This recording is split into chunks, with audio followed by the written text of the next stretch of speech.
Labas visiems. Kadangi vakar stojo jaunatis, noriu padaryti skaitimą jaunačiai. Kas užsimate praktikom tam tikrom, tai geriausias laikas manifestacijai ateinanti naktis. Laikas ne pats patogiausias, bet jeigu jums taip svarbu, galite rasti laiko nuo truputį po 11 iki pusės 7, man atrodo, ir pamedituoti ar susirašyti norus ir pastiprinti savo veiksmus papildomą praktiką. Turiu omeny tai, kad vien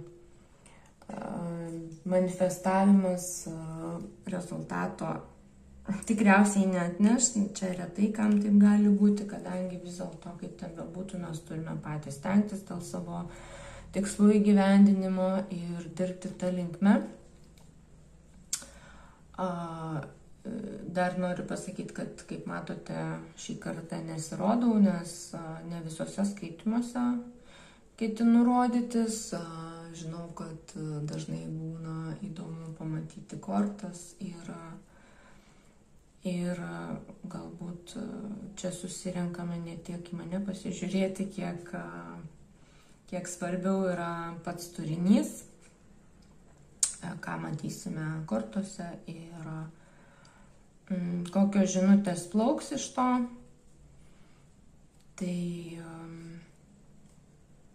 kaip žinia, jaunatis yra susijusi su naujom pradžiom ir tuomet pasižiūrėkime, ką atneša ši jaunatis. Jaunatis yra Skorpionė, transformacinė jaunatis, galbūt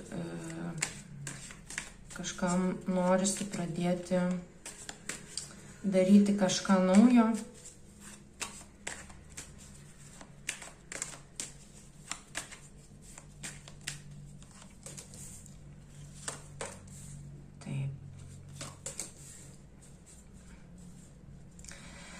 Taip, tai turime pasaulį, 8 monetas ir 10 monetų.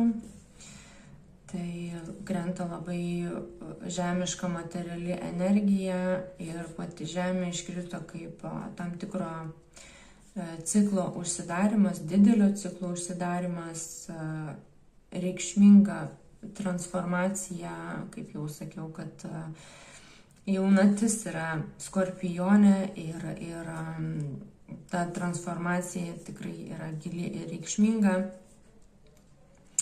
8 monetos yra apie darbą, kruopštų darbą, kurį mes turime daryti kiekvieną dieną savo tikslų link, nenutoldami ir dėdami aktyvias pastangas, kad turėtumėm rezultatą. Ir 10 monetų yra susijusi su tuo džiaugsmingu rezultatu, į kurį veda būtent nuoseklus, kantrus darbas.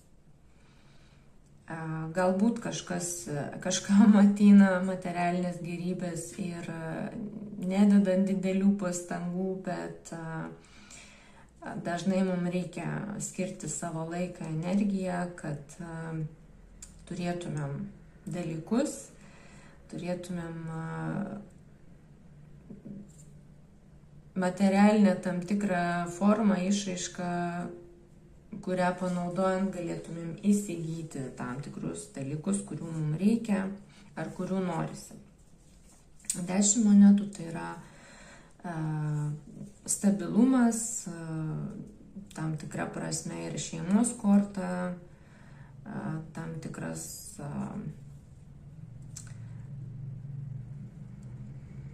struktūrinis aspektas yra, kada turime tiek resursų, kad galima dalintis ne tik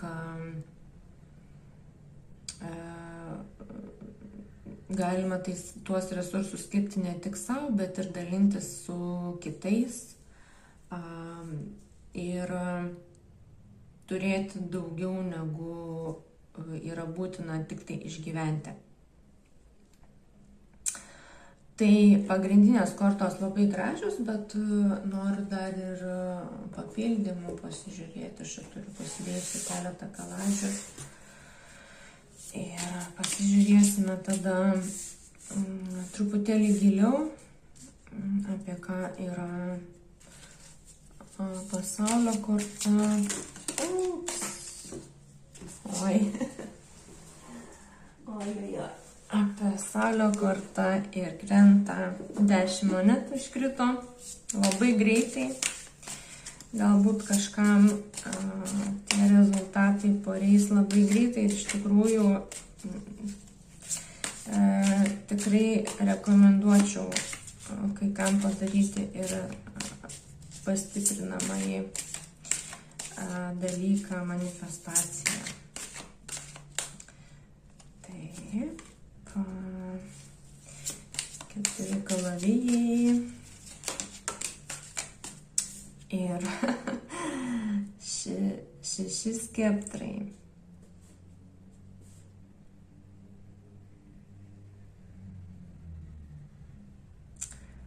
Minutėlę aš noriu pagauti žinutę.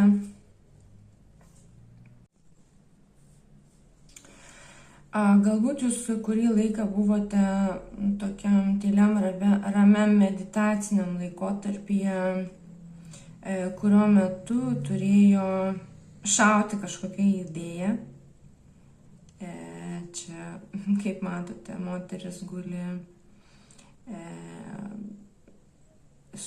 rodo kalaviju į žvaigždę ant galvos, kad šauna kažkas į galvą iš tokio ramybės laikotarpyje.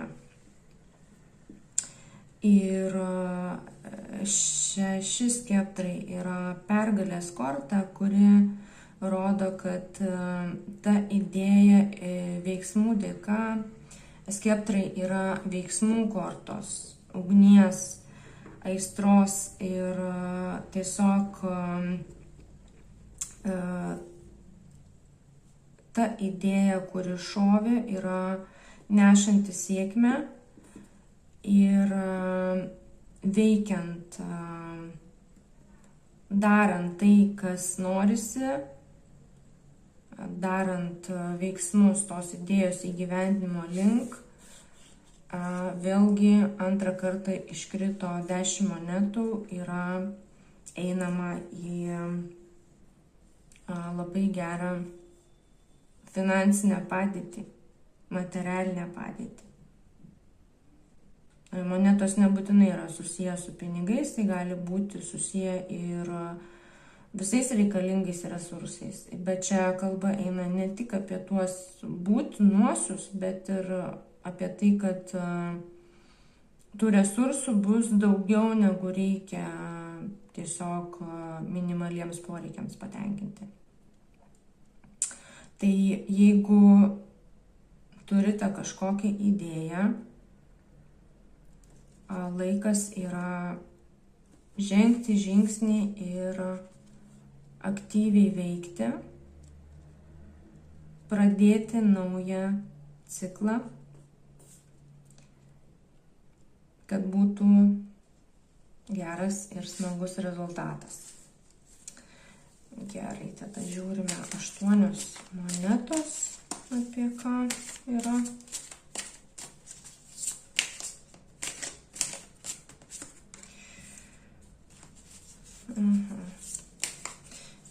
Penki skeptrai iškrito.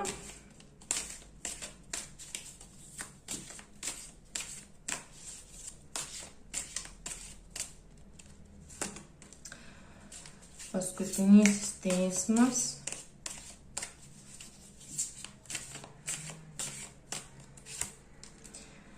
Ir monetų pažas.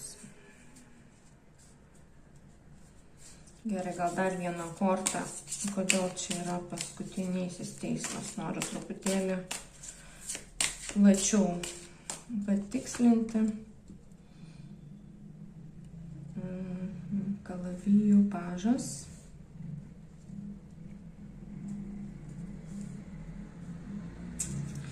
Taip, supratau žinutę, žodžiu, dirbti norisi nelabai, galbūt yra kažkoks pasipriešinimas. Sunku yra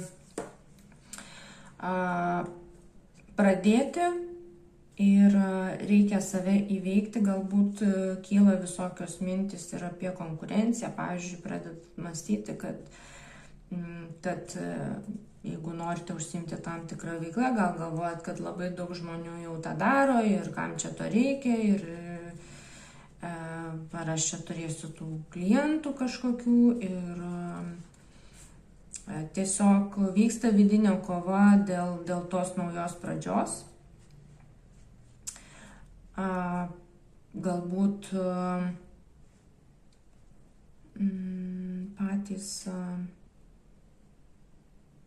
patys save stabdote užbaigti tą didelį ciklą ir priimti. Čia yra monetų pažas, yra ateinantis tas kvietimas priimti naują idėją ir sekti, eiti link 10 monetų. Ir monetų pažas tai yra pirmas žingsnis link 10 monetų. Tai yra pati pradžia, bet kaip žinome, ta pati pradžia visada būna sunkiausia. Pavyzdžiui, norit pradėti sportuoti ir išsiruošti tą sporto klubą, dažnai būna žiauriai sunku. Bet paskui, kai pradedam, tai klausim savęs, o kur aš anksčiau buvau. Tai tas stabdymas visada būna ir reikia save nugalėti. Vidinė kova, 5 skeptrai reiškia konkurenciją, vidinė kova, kada yra tam tikri balsai, kurie atkalbinėja galbūt ir iš išorės, kas nors jums daro įtaką, kad sako, gal neverta, jeigu mėgstat tartis tam tikrais klausimais, gal tarėtės ir kiti sako, kad tau čia nepavyks, tau čia nieko nebus, neverta ir neprasidėk ir nesąmonė ir žodžiu. Tai patarimas iš karto būtų neklausyti ir neužsistovėti, negirdėti tų kitų balsų, o sekti šitų ponu, kuris eina su moneta ir daryti, dirbti, nesileidžiant į vidinius konfliktus ir balsus, kurie sako, kad nedaryti. Kodėl nes irgi čia yra svarbu, nes jums jau svarbu dabar yra tą daryti, nes jeigu jūs to nepadarot, tada gausite pamoką. Vėl ciklas gali kartotis, ciklas, kuris jums nelabai patiko, buvo aštrus. Ir tiesiog laikas yra tą padaryti dabar, nebetidėliojant, nes paskutinysis teismas tai yra, kad jeigu jūs pats to nepadarot, tai būsit priversti kažką keisti, kada jau bus jums patiems nemalonu, nebus maloni situacija, bus pamoka, iš kurios taip sakant, aišku, galite ir nieko nekeisti, čia tikrai pareigojimo jokio nėra, čia tik patarimas, bet tiesiog niekas gyvenime nevyksta šiaip sau. Ir tam tikros pamokos ateina, jeigu mums jų reikia, jeigu mes patys neišjudam iš vietos, tai mus išjudina. Tai svarbu yra nugalėti save ir spirti savo į užpakalį ir padaryti tą ėjimą link savo laimės. Ir tada kas slepiasi po 10 monetų. Pažiūrėkime. Kalavijų karalienė.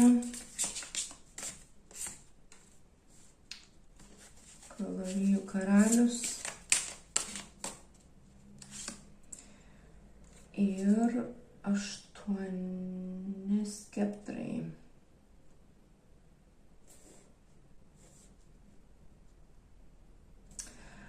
Iš tikrųjų, tai yra susijęs su šeima, nes iškrito vienas kitą atitinkančios vyrišką ir moterišką figūrą.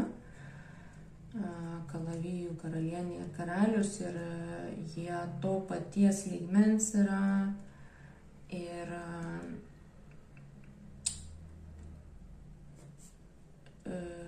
8 skeptrai reikštų judėjimą į priekį, bendravimą, komunikaciją, aktyvų veikimą, bendravimą ir iš tikrųjų galbūt net ir susiję, kad kas neturi poros, tai galbūt tai reiškia, kad ta nauja idėja gali suvesti su žmogum, kuris labai labai jums tiks. Arba kas yra poroje, tai gali reikšti keliones, intensyvų bendravimą ir tiesiog puikų tarpusavio suderėjimą. Tai va, tai kortos iš tikrųjų yra labai geros ir rekomenduoju pasekti, priimti šitą pasiūlymą susijusi su kažkokia nauja pradžia, apie ką jūs galvojate. Nebetidėliokite ir nebijokite, neleiskite kažkam iš pašalies ar vidiniam konfliktui atitraukti jūs nuo šito rezultato. Tikrai labai labai geros kortos. Tik aišku, vienas smulkus momentas save nugalėti. Tikrai mes tą turime kiekvieną dieną daryti ir žinau, kad tai nėra lengva. Aš irgi nuolat būnu tose vidinėse kovose ir kartais pavyksta nugalėti save, kartais ne. Bet nereikia savęs skalpuoti, jeigu ir nepavyksta, bet kartais gauname tai, kas nebūna labai malonu. Tai gal geriau patiem imtis veiksmų, nelaukiant, kada gausime kažką nelabai smagaus. Tai linkiu gražios jaunaties ir tikrai rekomenduoju